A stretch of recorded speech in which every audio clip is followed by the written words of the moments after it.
L'un prépare des cuisses de grenouille avec une extrême dextérité. Pour l'autre, la cuisson du pigeon n'a plus de secret. Des spécialités culinaires typiquement françaises, pourtant sublimées par des chefs venus du Japon.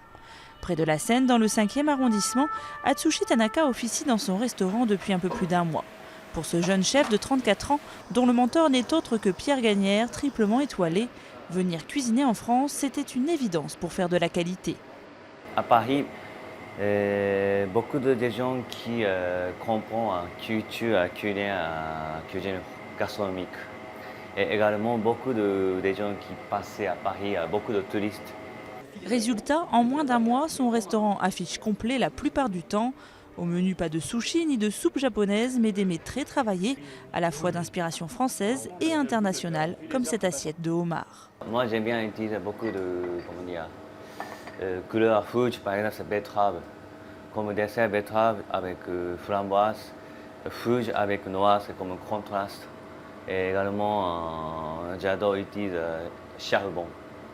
Du charbon en chips, mais surtout pour parfumer les cuissons, de quoi étonner les papilles des clients. Son rêve, obtenir une première étoile au Michelin. Un rêve qu'a déjà accompli le chef Kei Kobayashi. Installé dans le 1er arrondissement parisien depuis 2011, il a obtenu son premier macaron au bout d'un an seulement. Venu très tôt en France, il a débuté en Provence, puis en Alsace, avec des passages chez les plus grands comme Gilles Goujon, Alain Ducasse et Jean-François Piège. La cuisine française, c'est qu'est-ce que c'est? Pour moi, c'est un peu plus terroir. Terroir de la cuisine. Par exemple, c'est comme Alsace, comme Languedoc-Roussillon, donc même Bretagne. Et la cuisine est complètement différente. Les niveaux de goût, niveau de façon de travail et niveau de produit.